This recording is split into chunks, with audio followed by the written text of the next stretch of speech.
Para os clássicos, para os inovadores, para toda a família, para um só. Para os que se esforçam, para quem se refresca, para os que amam praia, para os que amam serra, para os que vão e os que voltam, para quem curte academia, para quem quer opção, para quem quer sair do comum, para os solteiros, para os casais, para os filhos, para os que pensam no futuro dos filhos, para quem bebe da fruta, para quem bebe da nuvem, para os brasileiros de todo lugar, para todos. Coca-Cola Brasil.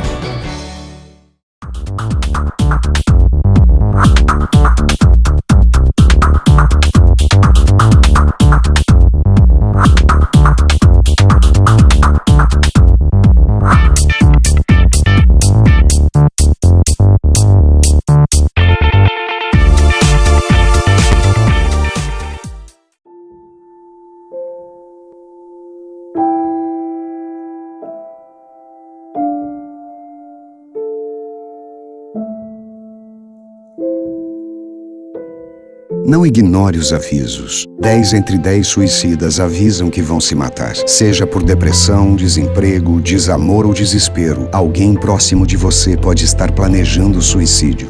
Ofereça ajuda, peça ajuda. Sua atitude pode salvar uma vida. O que a gente mais faz hoje em dia é clicar. Pena que o destino da maioria desses cliques é esse, o desperdício. Você sabia que apenas um clique pode ajudar a combater a fome no nosso estado? É só acessar cliquealimentos.com.br e dar um rumo mais digno aos seus cliques. A mesa de quem tem fome. Doar pelo Clique Alimentos é gratuito e não demora nem um minuto. Faça a sua parte. Clique para quem precisa. www.cliquealimentos.com.br. Há 50 anos, o CIERS trabalha na geração de oportunidades de aprendizagem e de estágio para que milhares de jovens possam transformar suas trajetórias em histórias de sucesso. Já são mais de 1.800.000 jovens beneficiados em programas de estágio e aprendizagem. 50 mil empresas parceiras renovando ideias, estruturas e processos com a energia e criatividade da juventude. O CIERS acredita no desenvolvimento humano, social e profissional, visando a construção de uma sociedade mais justa e com oportunidades para todos. Conheça mais sobre todos os programas do CIEE. CIEE 50 anos, uma história de infinitas oportunidades.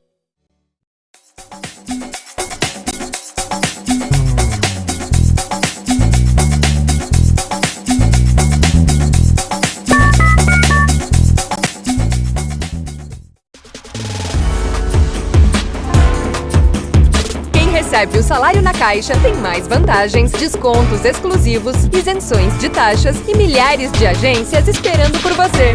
A Caixa vem que tem. Quem tem mais de 65 anos não pode. Quem tem menos de 18 anos não pode. Mulheres grávidas não podem. Diabéticos não podem. Quem já teve hepatite não pode. Quem tem tatuagem recente não pode. E você? Qual o seu motivo para continuar de braços cruzados e não ir doar sangue? Seja um doador. Uma campanha do Banco de Sangue do HPS.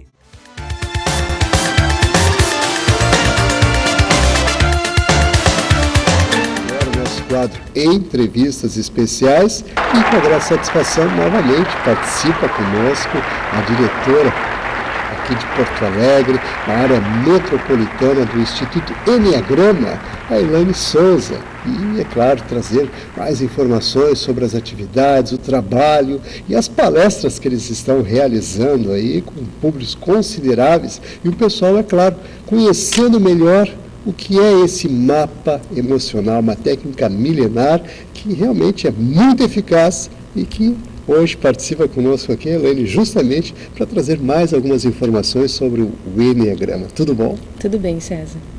Satisfação recebê-la aqui mais uma vez. Alegria em poder compartilhar com o nosso público, ouvinte, telespectador, informações sobre essa atividade que realmente prepara as pessoas e que trabalha aquelas questões emocionais tão básicas e tão importantes para os relacionamentos, que eu gostaria, mais uma vez, você referendasse isso, trazendo essas informações. Com certeza, César. Aproveitando então que tu falaste das palestras, né, que o Instituto está trabalhando, nós no início do ano descobrimos, percebemos a necessidade de trabalhar a divulgação desse processo tão rico e que é um processo que muitas vezes fica limitado aos cursos de pós-graduação, às faculdades da área de recursos humanos, de gestão de pessoas. E é uma ferramenta que tem um grande diferencial. Por quê? Principalmente porque, como tu disseste, é um mapa. Essa é a palavra para mim que simplifica tudo. Um mapa que mostra onde eu estou, onde eu quero chegar, para conseguir lidar melhor com as emoções e não fazer com que essa emoção acabe prejudicando essa jornada. E sim, entender essa emoção para que a emoção me auxilie, seja uma mola propulsora para que eu atinja o que eu preciso atingir. E não um vício emocional que venha determinar as minhas atitudes, gerar determinadas tendências nas quais eu estou tão presa que eu já não consigo mais sair disso e nem me percebo e nem descubro mais que tendências são essas. Só que essas tendências acabam sendo muitas vezes atalhos, conexões cerebrais que funcionam de forma tão rápida. Os neurocientistas dizem 40 vezes mais rápido do que qualquer outra possibilidade. Então, sem perceber, no piloto automático, eu já não tenho mais a condição de ter o livre-arbítrio e fazer as melhores escolhas para a minha vida e acabo ficando refém de algo que poderia ser o meu ponto forte. Eu acabo transformando num ponto fraco, por não ter essa consciência, né? Então, dentro disso, a gente está desenvolvendo essas palestras, esse ciclo de palestras gratuitas, e nessa palestra, a gente fala sobre vários temas, e esses temas direcionados a quê? A compreensão das pessoas, para que elas consigam chegar até o tema da emoção. Que, tudo bem, emoção, o que é emoção? O que é competência emocional? Tem uma série de questões relevantes que a gente precisa entender para conseguir, sim, dar importância, a real importância para isso tudo. Porque, do contrário, a gente fica envolvido com estratégia, a gente fica envolvido com processo nas empresas e a gente, o que eu quero entender de emoção? Eu tenho resultado para atingir, eu tenho problema para resolver, eu tenho meta para superar e tu vem me falar de emoção, né? Então, conseguir despertar o interesse, conseguir fazer as pessoas entenderem e o porquê chegar e o porquê dar atenção para o emocional, esse é o desafio. A gente sabe que a área de qualidade, a área de competição, a área de alinhamento estratégico, toda essa área que envolve as empresas, tudo isso é desgastante, o olhar dos empresários está muito voltado para isso. E hoje, graças a Deus, já tem, a evolução fez com que as empresas enxergassem a importância da gestão estratégica de pessoas. Então, as empresas que crescem, as empresas que se desenvolvem, são empresas que têm um olhar diferenciado para os seus recursos humanos. Ou seja, a área de recursos humanos não é mais aquela área, ou não deveria ser mais aquela área que simplesmente calcula folha de pagamento, calcula horas extras, determina os benefícios que os funcionários vão receber no final do mês, e muitas empresas ainda pensam assim, infelizmente, mas uma gestão estratégica de recursos humanos, com um olhar diferenciado para os seus recursos humanos, é isso que vai fazer com que a empresa dê saltos quânticos, não só saltos, mas saltos quânticos, para atingir os resultados. Porque não adianta eu ter a melhor estratégia se eu não tiver as pessoas conectadas com os mesmos objetivos que a empresa tem. E as pessoas não vão poder se conectar com os objetivos da empresa se elas não estiverem conectadas com elas mesmas. Realmente tem situações aí que você coloca, até abrindo um parênteses na questão da emoção. A emoção é a mola mestre do mundo.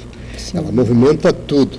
Emoção, satisfação é igual a resultado, eficácia.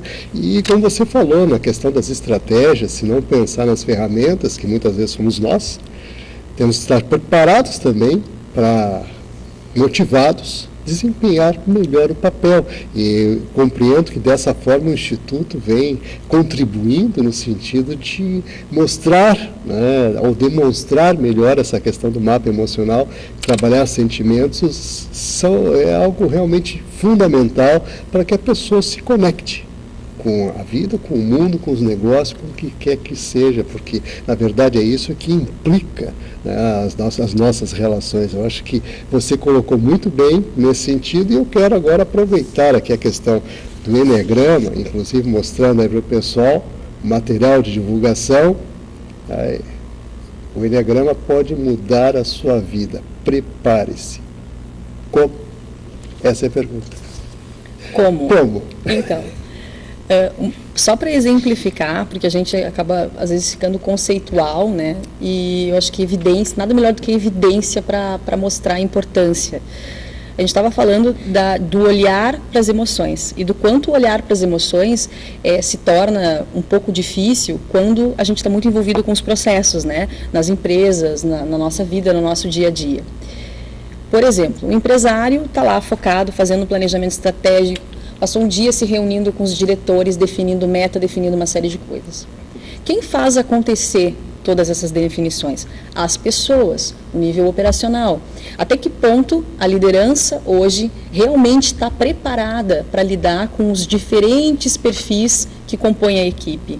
Na maioria das vezes, o líder faz com que as pessoas se adequem ao modo dele, e não ele ter a condição de poder influenciar as pessoas da forma que faz sentido para as pessoas. Então, nesse sentido, o Enneagrama é uma ferramenta que prepara o líder para que ele possa entender os funcionamentos diferentes do ser humano, onde cada perfil funciona melhor, quais as limitações do perfil, como lidar, o que fazer, o que não fazer. Tudo isso o Enneagrama mostra, porque ele é uma ferramenta que tem sintetizado muitos conhecimentos da área da psicologia e da psicanálise, mas de uma forma simples e para aplicação prática. O que leva ao estresse do perfil, o que na ânsia de querer ajudar uma pessoa, eu acabo intensificando o vício comportamental dela e fazendo com que o comportamento dela fique pior do que já estava. Então, todas essas soluções o Enneagrama trabalha, mas principalmente a comunicação. Então, eu vou lá, me comunico, eu como diretora, me comunico com os gerentes, defino as estratégias, eles vão ter que se comunicar com as outras pessoas. Olha quanta comunicação. A mensagem que o diretor está passando, a mensagem que os líderes estão entendendo, os gerentes estão entendendo, e aquilo que o operacional ainda vai entender.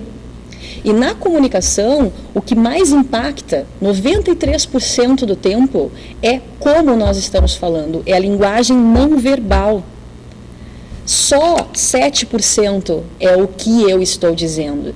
Então, não adianta eu estar consciente de análises, do que se eu não tiver o preparo emocional, a habilidade de comunicação, de poder fazer com que as pessoas entendam e comprem essas mensagens. Há 3 semanas, mais ou menos, saiu na Zero Hora uma reportagem de um CEO, não me lembro de qual empresa, de uma grande empresa mundial, em que ele falava da defasagem curricular, preocupados com países, principalmente com o Brasil, onde a questão não é a falta de preparação técnica, não é falta de MBA, falta de pós-graduação, falta de aprofundamentos em ferramentas técnicas, e sim falta de habilidade de comunicação, de liderança.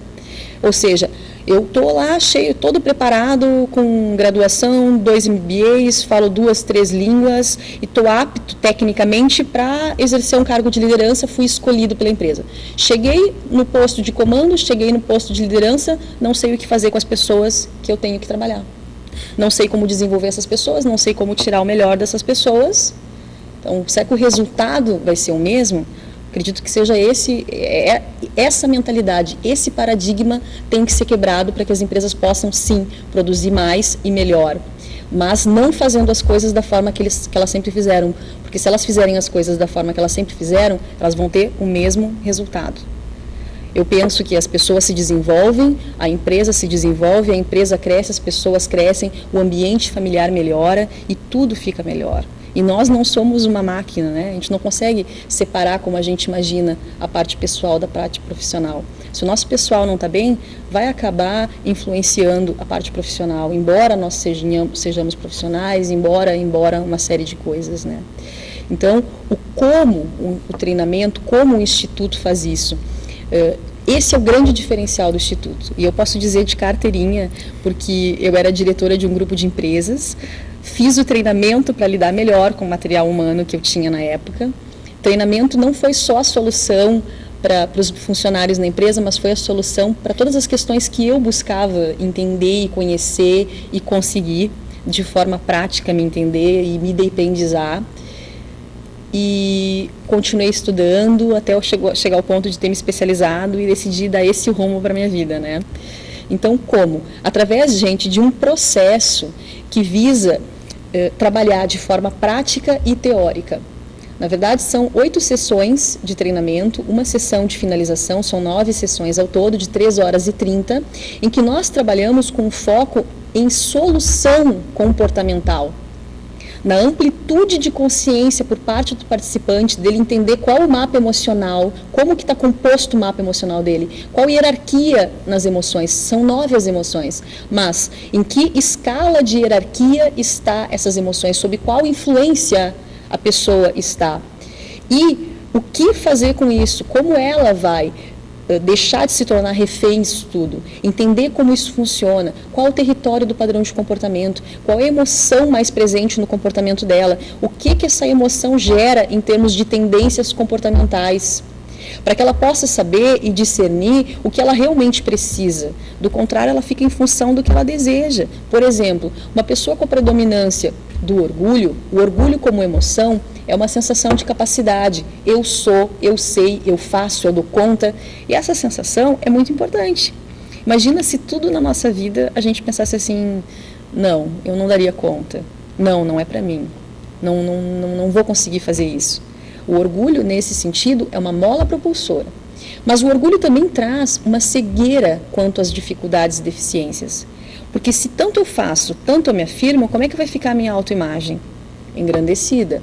Será que vai ser fácil quando uma pessoa me critica? Será que vai ser fácil quando alguém me mostra que eu não estou fazendo as coisas tão bem quanto eu poderia estar fazendo?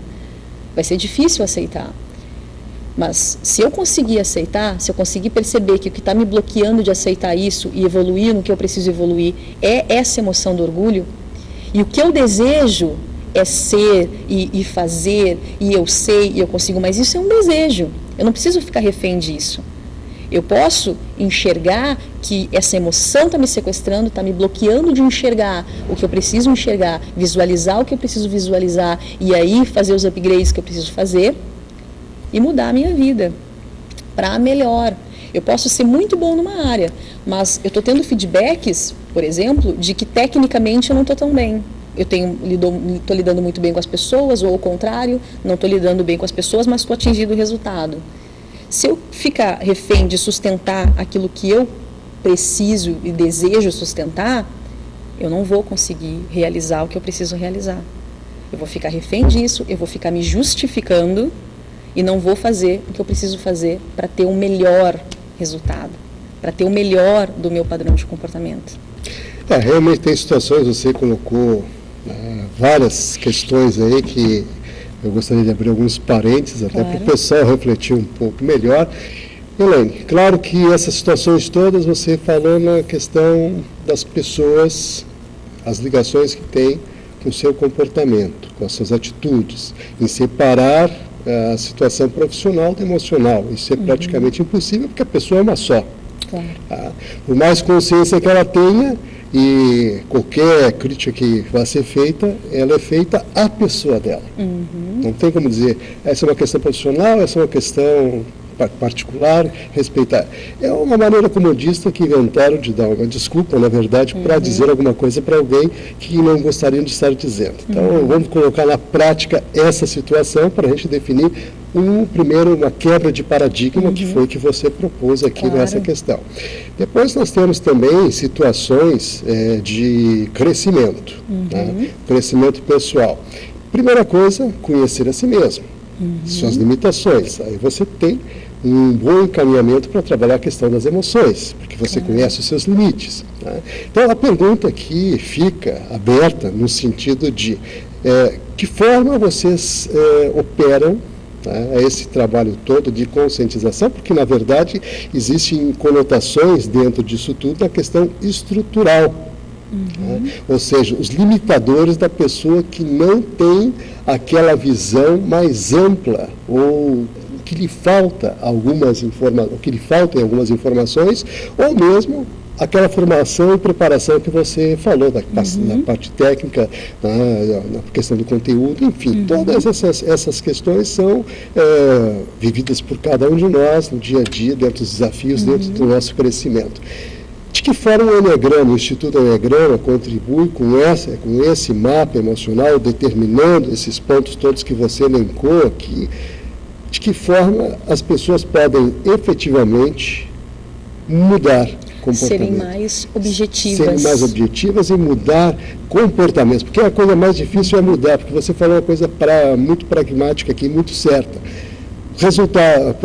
Ou seja, a pessoa fazendo as mesmas coisas vai ter sempre o mesmo resultado. Claro. Para resultados diferentes, coisas diferentes têm de ser feitas. Isso realmente é potencializado de uma forma tal que, como a questão que a gente procura colocar sempre no sentido, inclusive, de ampliar para as pessoas a questão do conhecimento, é justamente essa situação de estar preparada, ou seja, ter essa primeira a consciência de quem ela é, né? E de estar preparada para poder se transformar, ou seja, para poder crescer. Isso o Enneagrama contribui também? Tá, então vamos falar da situação e da solução. Tá? Como situação, em resumo, o que a gente tem? Uma realidade objetiva acontecendo. Essa realidade objetiva se desdobrando na nossa volta, seja no trabalho, seja em casa, ela contém uma série de elementos. Contém a visão de outras pessoas, contém a defesa dessas outras pessoas, contém aquilo que realmente precisa ser feito, contém três formas de discernimento. A forma de discernimento prática, a forma de discernimento emocional e a forma de discernimento mental. O que significa, o que eu sinto e o que eu faço com isso. E as pessoas estão 95% do tempo inconscientes nas suas defesas, pegando essa realidade inteira e enxergando ela por um filtro. Esse filtro visa garantir o que move instintivamente cada padrão. Então, nós estamos limitados, nosso potencial é enorme e a gente simplesmente não enxerga isso. Como eu não enxergo isso tudo, eu fico me defendendo. Eu trago as coisas para o pessoal. De repente eu trabalho aqui contigo e tu só precisa dizer, olha, Elaine, não está funcionando aqui, está funcionando, o lugar adequado para isso é aqui, por isso, por isso, por isso. Ah, mas eu não gostei do jeito que o César falou comigo. Que ele poderia ter sido mais delicado, que ele está querendo dizer que eu não faço bem o meu trabalho, ou, puxa, eu não estou conseguindo ser competente como eu imaginei que eu deveria ser competente, ou, puxa, eu errei, como é que eu não vi que tinha que ser ali, como é que eu não faço as coisas direito, ou, puxa, só podia ser assim, né, está sempre faltando alguma coisa no meu trabalho. Então, cada pessoa dentro da sua defesa vai ficar presa no pessoal, embora ela não queira ficar presa no pessoal. E a razão, ao invés de servir para orientar, a razão simplesmente vai servir para ficar justificando o que ela está sentindo, dando uma série de razões. Aí eu penso que eu estou racional, na verdade a minha emoção está me sequestrando o tempo todo e eu acho que eu estou racionalizando o tempo todo. Do contrário, eu estou só me justificando. Então, o que é essa solução que o treinamento propõe? É uma solução prática e teórica. Como eu disse, são as 8 sessões de treinamento. Nessas 8 sessões, primeiro uma introdução, para entender essa linguagem. Para entender o que são os balizadores do Instituto, o que a gente trabalha com os 4 elementos da motivação. O que são esses 4 elementos da motivação? É entender que centros de inteligência o ser humano tem, como funcionam esses centros de inteligência, para poder entender que em cada comportamento vai ter um desequilíbrio nesses centros de inteligência. Algumas pessoas vão ser mais teóricas, vão se guiar mais pelo que elas estão racionalizando, muito mais por o que do que fazer ou o que elas estão sentindo.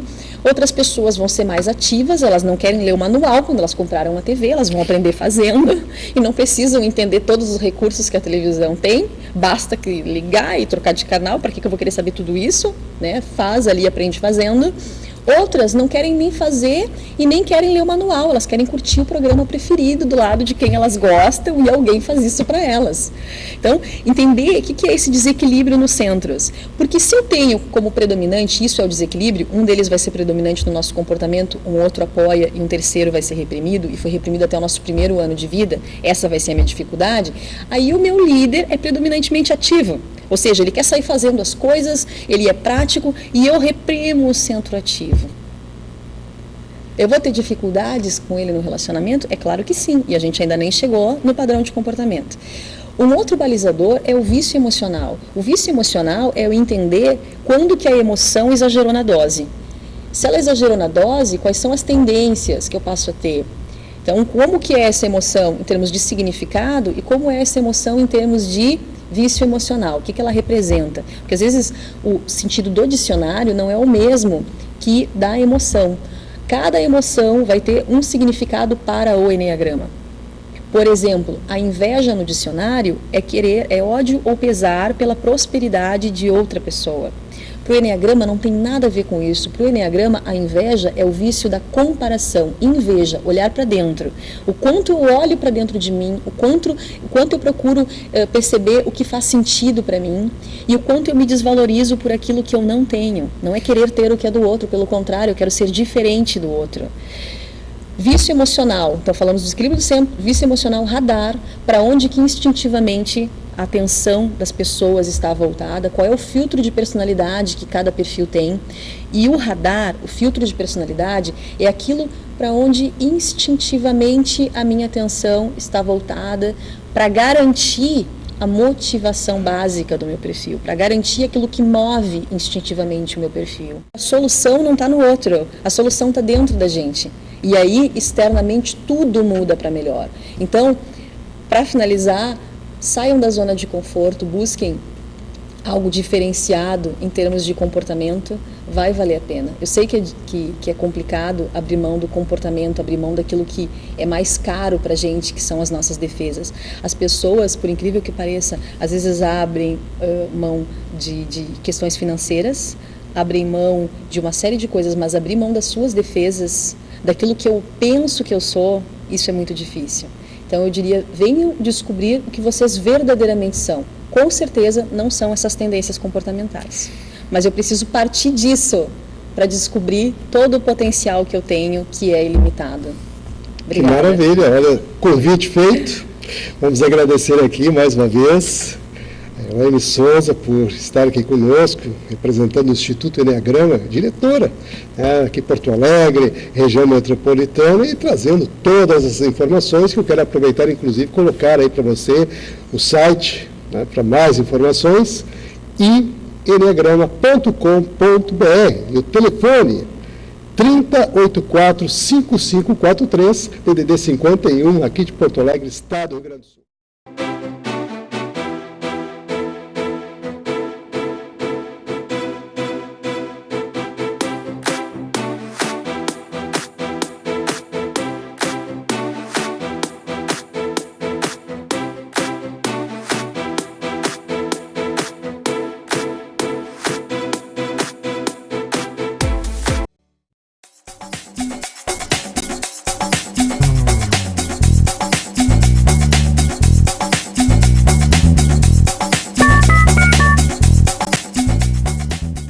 Para os clássicos, para os inovadores, para toda a família, para um só. Para os que se esforçam, para quem se refresca, para os que amam praia, para os que amam serra, para os que vão e os que voltam, para quem curte academia, para quem quer opção, para quem quer sair do comum, para os solteiros, para os casais, para os filhos, para os que pensam no futuro dos filhos, para quem bebe da fruta, para quem bebe da nuvem, para os brasileiros de todo lugar, para todos.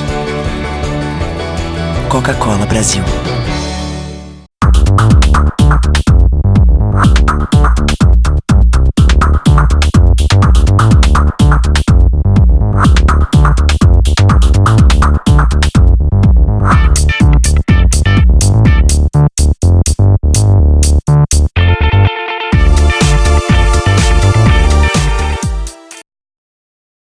Olá, meu nome é Vitória, mas pode me chamar da menina voadora.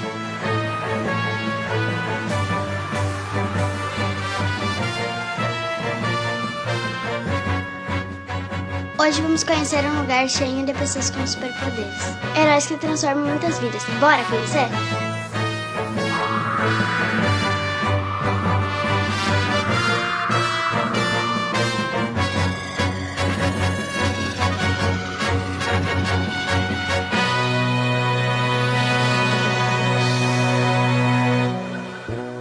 Sejam bem-vindos à ACD, venham conhecer nossos super-heróis. A ACD Porto Alegre foi fundada em 10 de agosto de 2000. Referência no tratamento de pessoas com deficiência física, a Unidade Gaúcha atende mais de 550 pacientes.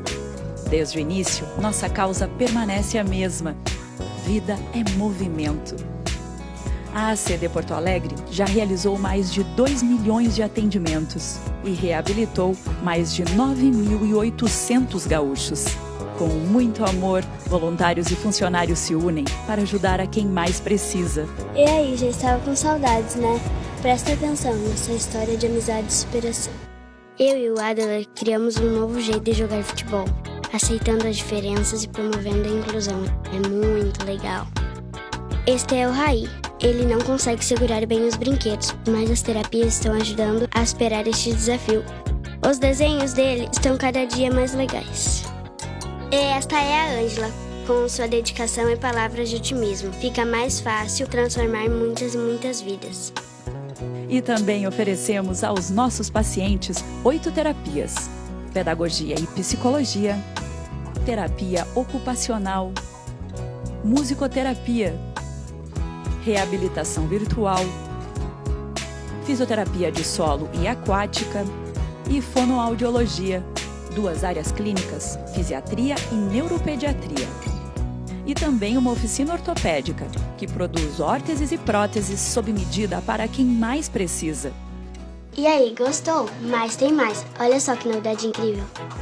A ACD também oferece toda essa estrutura em atendimentos particulares, onde o valor pago pelo paciente é revertido para outras pessoas atendidas. Assim, continuamos evoluindo para ajudar mais e mais pessoas. E você, qual é o seu superpoder? Aposto que você tem um super coração. Venha conhecer a ACD. Seja voluntário e transforme vidas.